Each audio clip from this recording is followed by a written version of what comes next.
ಸಚಿವರ ನಡುವಿನ ಜಟಾಪಟಿ ಇದು. ಮಧು ಬಂಗಾರಪ್ಪ ವರ್ಸಸ್ ಅರಗ ಜ್ಞಾನೇಂದ್ರ ನಡುವಿನ ವಾಕ್ ಸಮರ. ಇದು ಶಿಷ್ಟಾಚಾರ ವಿಚಾರದಲ್ಲಿ ನಡೆದಿರುವಂತಹ ಇಬ್ಬರ ನಡುವಿನ ವಾಗ್ವಾದ.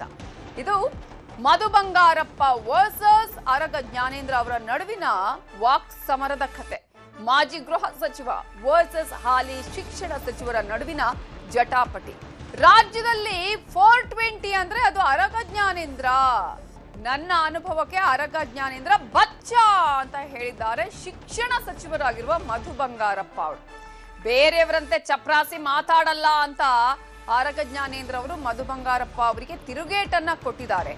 ಮಧ್ಯಾಹ್ನ ಕಾಂಗ್ರೆಸ್ ಕಾರ್ಯಕ್ರಮದಲ್ಲಿ ಮಧು ಬಂಗಾರಪ್ಪ ಈ ರೀತಿಯಾಗಿ ಅರಗ ಜ್ಞಾನೇಂದ್ರ ಅವರ ವಿರುದ್ಧ ಆಕ್ರೋಶವನ್ನ ಹೊರಹಾಕಿರುವ ರೀತಿ. ಸಂಜೆ ಮಧು ಬಂಗಾರಪ್ಪ ಜೊತೆಗಿದ್ದ ವೇದಿಕೆಯಲ್ಲೇ ಅರಗ ಅವರು ಅದಕ್ಕೆ ತಿರುಗೇಟನ್ನ ಕೊಟ್ಟಿದ್ದಾರೆ. ಗ್ಯಾರಂಟಿ ವಿಷಯದಲ್ಲಿ ಇಬ್ಬರ ನಡುವೆ ನಡೆದಂತಹ ವಾಕ್ ಸಮರ. ಒಂದ್ ಕಡೆ ಮಧು ಬಂಗಾರಪ್ಪ ಅವರು, ಮತ್ತೊಂದು ಕಡೆ ಅರಗ ಜ್ಞಾನೇಂದ್ರ ಅವರು. ಇವರಿಬ್ಬರ ನಡುವಿನ ವಾಕ್ ಸಮರ, ನಡುವಿನ ಜಟಾಪಟಿಯನ್ನು ಕೂಡ ತೋರಿಸ್ತೀವಿ ನಾವು. ಒಂದ್ ಕಡೆ ಅರಗ ಜ್ಞಾನೇಂದ್ರ ಬಚ್ಚ ಅಂತ ಹೇಳಿ ಮಧು ಬಂಗಾರಪ್ಪ ಹೇಳ್ತಾರೆ. 420 ಅಂದ್ರೆ ಅದು ಅರಗ ಜ್ಞಾನೇಂದ್ರ ಅಂತ ಹೇಳಿ ಶಿಕ್ಷಣ ಸಚಿವರು ಹೇಳ್ತಾ ಇರೋದು. ಆ ನಂತರ ಕಾರ್ಯಕ್ರಮದಲ್ಲಿ ಅರಗ ಜ್ಞಾನೇಂದ್ರ ಅವರು ಮಧು ಬಂಗಾರಪ್ಪ ಇರುವ ಕಾರ್ಯಕ್ರಮದಲ್ಲೇ ಇಂತಹ ಮಾತುಗಳಿಗೆಲ್ಲ ಚಪ್ರಾಸಿ ಉತ್ತರವನ್ನ ನಾನು ಕೊಡೋದಿಲ್ಲ ಅಂತ ಹೇಳಿ ಮಧು ಬಂಗಾರಪ್ಪ ಅವರ ವಿರುದ್ಧ ಆಕ್ರೋಶವನ್ನ ಹೊರ ಹಾಕ್ತಾರೆ. ಚಪ್ರಾಸಿ ಮಾತಾಡಲ್ಲ ಅಂತ ಹೇಳ್ತಾರೆ ಯಾರು, ಅರಗ ಜ್ಞಾನೇಂದ್ರ. ಒಟ್ಟಾರೆಯಾಗಿ ಇದು ಕಾರ್ಯಕ್ರಮದಲ್ಲಿ ನಡೆದಿರುವಂತಹ ಘಟನೆ. ಒಂದ್ ಕಡೆ 420 ವಿಚಾರ ಬರುತ್ತೆ, ಮತ್ತೊಂದು ಕಡೆ ಅವ್ರಿಗೆ ಯಾವ ರೀತಿಯಾಗಿ ಇರ್ತಾರೆ ಅನ್ನುವಂತಹ ವಿಚಾರವನ್ನ ಮಧು ಬಂಗಾರಪ್ಪ ಹೇಳ್ತಾರೆ. ಆ ಸಂದರ್ಭದಲ್ಲಿ ಅರಗ ಜ್ಞಾನೇಂದ್ರ ಅವರು ಈ ವಿಚಾರವನ್ನ ಹೇಳ್ತಾ ಆಕ್ರೋಶವನ್ನ ವ್ಯಕ್ತಪಡಿಸಿದ್ದಾರೆ. ಅವತ್ತು ಹೇಳ್ದ, ಇಲ್ಲ ಆದರ್ಶ ಎಲ್ಲ ಇದ್ದಾರೆ, ಹುಡುಕ್ರಿ ಅದನ್ನ 420 ವಿಡಿಯೋನ ಹಾಕ್ರಿ ಅವರು ಗ್ರೂಪಿಗೆ ಅಂದೆ. ನಾನು ಅವತ್ತೇ ವಿತಿನ್ 10 ಮಿನಿಟ್ಸ್ ನಂಗೆ ಗೊತ್ತಿತ್ತು ಅವ್ರು ಭಾಷಣ ಹೊಡಿತಾರೆ ಅಂತ. ಮೊನ್ನೆ ಒಂದ್ ಕಡೆ ಹೇಳಿದ್ರು, ಇಲ್ಲಿರ್ತಕ್ಕಂಥ ಶಾಸಕರು, ಇಲ್ಲೊಬ್ಬ ಇದಾನೆ ಉಸ್ತುವಾರಿ ಸಚಿವ, ಒಂದು ಟೀಚರ್ ಕೂಡ ಯೋಗ್ಯತೆ ಇಲ್ಲ ಅಂತ. No problem.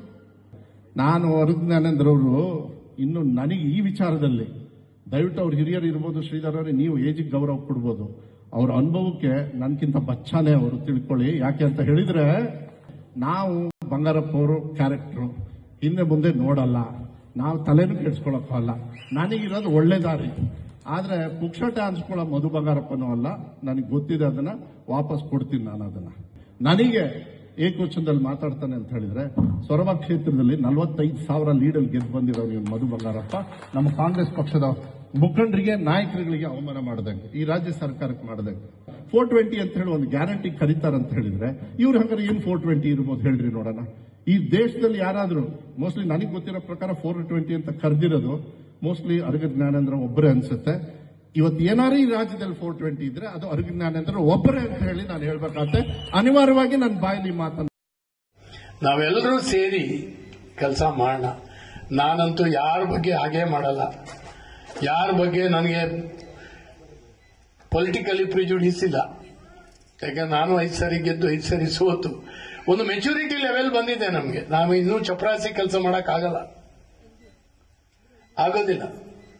ಹಾಗಾಗಿ ನಾವು ಬಹಳ ಮೇಲ್ಮಟ್ಟದಲ್ಲಿ ಇರಬೇಕಾಗ್ತದೆ. ಯಾರಾದರೂ ರಾಜಕೀಯ ಕನ್ನಡಕದಲ್ಲಿ ನಾನು ನೋಡಿದ್ರೆ ಹಂಗೆ ಕಾಣ್ಬೋದೇನೋ, ಆದ್ರೆ ಒಂದು ಒಳ್ಳೆ ಕನ್ನಡಕದಲ್ಲಿ ನೋಡಿದ್ರೆ ನಿಜವಾದ ನಾನು ಯಾರು ಅಂತ ಹೇಳಿ ಗೊತ್ತಾಗ್ತದೆ. ನನ್ನ ಜೀವನದಲ್ಲಂತೂ ನಾನು ಯಾರನ್ನೂ ಹೇಟ್ ಮಾಡ್ಕೊಂಡು, ಯಾರಿಗೂ ತೊಂದರೆ ಮಾಡ್ಕೊಂಡು, ಯಾರದೋ ಬಗ್ಗೆ ಆಪಾದನೆ ಮಾಡ್ತಾ ನಾನಂತೂ ಓಡಾಡ್ತಾ ಇಲ್ಲ. ಈ ಸಾರ್ವಜನಿಕ ಜೀವನವನ್ನು ಗಂಭೀರವಾಗಿ ತಗೊಂಡಿದ್ದೀನಿ. ನನ್ನ ಕೈಯಿಂದ ಏನು ಒಳ್ಳೆ ನೋಡಿ, ಅವ್ರನ್ನ ಇವತ್ತು ಬಂದಿದ್ದಾರೆ, ನಾನು ಸ್ವಾಗತ ಮಾಡಿದ್ದೇನೆ, ಅವ್ರಿಗೆ ಗೌರವಿಸಿದ್ದೀನಿ. ನಾನು ಅವ್ರಿಗೆ ಹೇಳಿದೆ, ನಿಮ್ಮ ಆಫೀಸ್ನಿಂದಪ್ಪ ನನಗೊಂದು ಫೋನ್ ಬರಲಿಲ್ಲ, ನನಗೆ ನಿನ್ನ ಕ್ಷೇತ್ರಕ್ಕೆ ನಾನು ಬರ್ತಾ ಇದ್ದೀನಿ, ನೀನು ನನ್ನ ಜೊತೆಗೆ ಇರಬೇಕು. ಪಾಪ ಅವ್ರ ಪಾರ್ಟಿ ಕಾರ್ಯಕ್ರಮಕ್ಕೆ ಹೋದ್ರು ಅದು ನನ್ನ ಕರೆಯೋ ಅವಶ್ಯಕತೆ ಇಲ್ಲ, ನಾನು ಹೋಗೋಕ್ಕೂ ಆಗೋದಿಲ್ಲ. ಆದ್ರೆ ಇದು ಟಿಪಿ ಇಲ್ಲ ನನಗೆ, ನಾನು ಅವ್ರನ್ನ ದೂರ್ತಾ ಇಲ್ಲ. ಅವ್ರ ಆಫೀಸ್ ನಾವು ಚೂರು ಅಲರ್ಟ್ ಮಾಡಿ ದಯವಿಟ್ಟು. ಇದೇ ವಿಚಾರಕ್ಕೆ ಸಂಬಂಧಪಟ್ಟ ಹಾಗೆ ಇನ್ನಷ್ಟು ಡೀಟೇಲ್ಸ್ ಅನ್ನ ಕೊಡೋದಕ್ಕೆ ನಮ್ಮ ರಿಪೋರ್ಟರ್ ವಿನಯ್ ಫೋನ್ ಸಂಪರ್ಕದಲ್ಲಿ ಜಾಯ್ನ್ ಆಗಿದ್ದಾರೆ. ವಿನಯ್, ಈಗಾಗಲೇ ಸಾರ್ವಜನಿಕ ಕಾರ್ಯಕ್ರಮಗಳಲ್ಲಿ ಒಂದ್ ಕಡೆ ಮಾಜಿ ಗೃಹ ಸಚಿವರು, ಇನ್ನೊಂದ್ ಕಡೆ ಈಗಿನ ಹಾಲಿ ಶಿಕ್ಷಣ ಸಚಿವರ ನಡುವಿನ ಜಟಾಪಟಿ ಯಾವ ರೀತಿ ಆಗಿತ್ತು, ಜನ ನೋಡಿದವರು ಏನ್ ರಾಜಕೀಯಕ್ಕೆ ಈ ರೀತಿಯಾಗಿಯೂ ಮಾತಾಡ್ತಾರಾ ಅನ್ನುವಂತಹ ಪ್ರಶ್ನೆಯನ್ನು ಕೂಡ ಈಗಾಗಲೇ ಅನೇಕ ಬಾರಿ ಹುಟ್ಟು ಹಾಕಿದೆ. ಇಲ್ಲಿ ನಡೆದಂತಹ ಘಟನಾವಳಿಗಳ ಬಗ್ಗೆ ಎಕ್ಸ್ಪ್ಲೇನ್ ಮಾಡೋದಾದ್ರೆ ಏನು ಶಿವಮೊಗ್ಗದಲ್ಲಿ ನಡೀತಾ ಇರುವಂತಹ ರಾಜಕೀಯ ಸನ್ನಿವೇಶಗಳನ್ನ ನೋಡ್ತಾ ಇದ್ರೆ ಇಷ್ಟು ದಿನ ಶಿಕ್ಷಣ ಸಚಿವ ವರ್ಸಸ್ ಸಂಸದ ಅನ್ನೋ ಒಂದು ಮಾತುಗಳು ಕೇಳಿ ಬರ್ತಾ ಇತ್ತು. ಅವರಿಬ್ಬರ ಮಧ್ಯೆ ಜಟಾಪಟಿಗಳು ನಡೀತಾ ಇತ್ತು. ಆದ್ರೆ ಈಗ ಮತ್ತೆ ತೀರ್ಥಹಳ್ಳಿ ಮಾಜಿ ಗೃಹ ಸಚಿವರಾದಂತಹ ಅರಗ ಜ್ಞಾನೇಂದ್ರ ವರ್ಸಸ್ ಏನು ಶಿಕ್ಷಣ ಸಚಿವ ಮಧು ಬಂಗಾರಪ್ಪ ಅನ್ನೋ ಒಂದು ಮಾತುಗಳು ಈಗ ಕೇಳಿ ಬರ್ತವೆ. ಯಾಕಂದ್ರೆ ಅದಕ್ಕೆ ಸಾಕ್ಷಿಯಾಗಿ ನಿನ್ನೆ ನಡೆದಂತ ಕಾರ್ಯಕ್ರಮ ಏನಿದೆ ಅದರಲ್ಲೂ ಕೂಡ ತೀರ್ಥಹಳ್ಳಿಯ ಕ್ಷೇತ್ರದಲ್ಲೇ ನಡೆದಂತ 2 ಕಾರ್ಯಕ್ರಮದಲ್ಲಿ, ಅದರಲ್ಲಿ ಒಂದು ಕಾಂಗ್ರೆಸ್ನ ಕಾರ್ಯಕ್ರಮದಲ್ಲಿ ಮಾತಾಡಿದಂತಹ ಮಧು ಬಂಗಾರಪ್ಪನವರು ಏನು ಅರಗ ಜ್ಞಾನೇಂದ್ರ ಅವರು ನನ್ನ ಅನುಭವದ ಮುಂದೆ ಅವರು ಬಚ್ಚ ಅನ್ನೋ ಒಂದು ಮಾತುಗಳನ್ನ ಆಡ್ತಾರೆ. ಅದಾದ ಬಳಿಕ ಏನು ಅವರು 420 ಅಂದ್ರೆ ಗ್ಯಾರಂಟಿಯನ್ನ ವಿರೋಧವನ್ನ ಮಾಡಿದವರು ಅವರೇ 420 ರಾಜ್ಯದಲ್ಲಿ 420 ಇದೆ ಅದು ಅರಗ ಜ್ಞಾನೇಂದ್ರ ಮಾತ್ರ ಅನ್ನೋ ಒಂದು ಮಾತುಗಳನ್ನ ಆಡ್ತಾರೆ. ಇದು ಈಗ ಬಿಜೆಪಿ ಪಾಳ್ಯದಲ್ಲಿ ಒಂದು ರೀತಿಯಲ್ಲಿ ಚರ್ಚೆಗೆ ಜೊತೆಗೆ ಒಂದಿಷ್ಟು ಆಕ್ರೋಶಗಳು ಕೂಡ ಈಗ ಹೊರ ಬರ್ತಾ ಇರೋದು. ಅದೇ ರೀತಿಯಾಗಿ ಅರಗ ಜ್ಞಾನೇಂದ್ರ ಕೂಡ ಸಂಜೆಯ ವೇಳೆ ನಡೆದಂತ ಕಾರ್ಯಕ್ರಮ ಏನಿದೆ ಅದು ಕಾರ್ಯಕ್ರಮದಲ್ಲೇ ಅವರಿಗೆ ಒಂದಿಷ್ಟು ಪರೋಕ್ಷವಾಗಿ ಉತ್ತರವನ್ನು ನೀಡೋದಕ್ಕೆ ಈಗ ಅರಗ ಜ್ಞಾನೇಂದ್ರ ಮುಂದಾಗ್ತಾರೆ. ನಾನು ಸಾರ್ವಜನಿಕ ಜೀವನಕ್ಕೆ ಬಂದಿದ್ದೇನೆ, ಅಲ್ಲಿ ನಾನು ಅದಕ್ಕೆ ಕೆಲಸಗಳನ್ನ ಮಾಡ್ತಾ ಇದ್ದೇನೆ, ಆದ್ರೆ ಅಭಿವೃದ್ಧಿ ಕೆಲಸಗಳಿಗೆ ಒಟ್ಟಾಗಿ ಮಾಡಬೇಕು, ನಾನು ಯಾರ ವಿರುದ್ಧನೂ ಹೋಗಲ್ಲ, ಯಾರ ವಿರುದ್ಧನೂ ಚಪರಾಸಿ ಮಾತುಗಳನ್ನ ಆಡೋದಿಲ್ಲ ಅನ್ನೋ ಒಂದು ಮಾತುಗಳನ್ನ ಹೇಳ್ತಾರೆ. ಅದ್ರ ಜೊತೆಗೆ ನಾನು 5 ಬಾರಿ ಸೋತಿದ್ದೇನೆ, 5 ಬಾರಿ ಗೆದ್ದಿದ್ದೇನೆ, ಆದ್ರೆ ಯಾರ ವಿರುದ್ಧವನ್ನು ನಾನು ಕಟ್ಕೊಂಡಿಲ್ಲ, ಆದ್ರೆ ಕೆಲವೊಂದು ಮಾತುಗಳು ನಮ್ಗೆ ಬರ್ತವೆ ಅನ್ನೋ ಅದನ್ನ ನಾನು ಸಹಿಸ್ಕೊಂಡು ಹೋಗ್ತೀನಿ, ಆದ್ರೆ ಈ ರೀತಿ ಮಾತುಗಳನ್ನ ಆಡೋದಿಲ್ಲ ಅನ್ನೋ ಒಂದು ಪರೋಕ್ಷ ಮಾತುಗಳನ್ನ ಈಗ ಏನು ಅರಗ ಜ್ಞಾನೇಂದ್ರ ಆಡ್ತಾರೆ. ಅದರಲ್ಲೂ ಕೂಡ ವೇದಿಕೆಯ ಮುಂಭಾಗ ಮಧು ಬಂಗಾರಪ್ಪರು ಇರ್ತಾರೆ. ಮಧು ಬಂಗಾರಪ್ಪರ ಮುಂಭಾಗವೇ ಈ ಮಾತುಗಳನ್ನ ಆಡೋದು. ಒಟ್ನಲ್ಲಿ ಶಿವಮೊಗ್ಗದ ರಾಜಕೀಯ ಏನಿದೆ ಈಗ ಒಂದು ರೀತಿಯಲ್ಲಿ ವಾಗ್ವಾದಗಳು ಅಂದ್ರೆ ಅದರಲ್ಲೂ ಕೂಡ ಜಟಾಪಟಿಗಳು ಸಹಜವಾಗಿರ್ತವೆ. ಆದ್ರೆ ಈ ಲೆವೆಲ್ಗೆ ಯಾವುದೂ ಕೂಡ ಹೋಗಿರ್ಲಿಲ್ಲ. ಈಗ ಭಾಷಾ ಏನಿದೆ ಅದನ್ನ ಮಾತಾಡೋದು ಅಂದ್ರೆ ಸದ್ಯಕ್ಕೆ ಈ ರೀತಿಯ ಪದಗಳನ್ನ ಬಳಕೆ ಮಾಡೋದಾಗಿರ್ಬೋದು, ಈ ರೀತಿ ಪದಗಳು ಎಲ್ಲೂ ಕೂಡ ಆಗ್ತಿರ್ಲಿಲ್ಲ. ಆದ್ರೆ ರಾಜಕೀಯದಲ್ಲಿ ಈಗ ಎಲ್ಲವೂ ಆಗುತ್ತೆ ಅನ್ನೋದಕ್ಕೆ ಇದು ನಿದರ್ಶನ ಆಗಿದೆ ನವಿತಾ. ಈಗ ರಾಜಕೀಯದಲ್ಲಿ ಯಾರು ಶತ್ರು ಅಲ್ಲ, ಯಾರು ಮಿತ್ರರು ಅಲ್ಲ ಅಂತ ಒಂದು ಮಾತಿದೆ. ಇಂತಹ ಸಂದರ್ಭದಲ್ಲಿ ಇದೀಗ ಒಂದ್ ಕಡೆ ದ್ವೇಷದ ರಾಜಕಾರಣ ಮಾಡೋದು ಅಥವಾ ದ್ವೇಷದ ಮಾತುಗಳನ್ನ ಆಡೋದು, ಈಗ ಅಲ್ಲಿ ಬಿಜೆಪಿಯಲ್ಲಿ ಯಾವ ರೀತಿಯಾದಂತಹ ಮಾತುಗಳು ಕೇಳಿ ಬರ್ತಾ ಇದೆ? ಏನಾದ್ರೂ ಇಂತಹ ಮಾತುಗಳ ವಿರುದ್ಧ ಹೋರಾಟ ಮಾಡೋದು ಅಥವಾ ಅಲ್ಲಿನ ರಾಜಕೀಯ ವಲಯದಲ್ಲಿ ಯಾವೆಲ್ಲ ಬೆಳವಣಿಗೆಗಳಿಗೆ ಪರಿಣಾಮಗಳಿಗೆ ಕಾರಣ ಆಗಿದೆ ವಿನಯ್?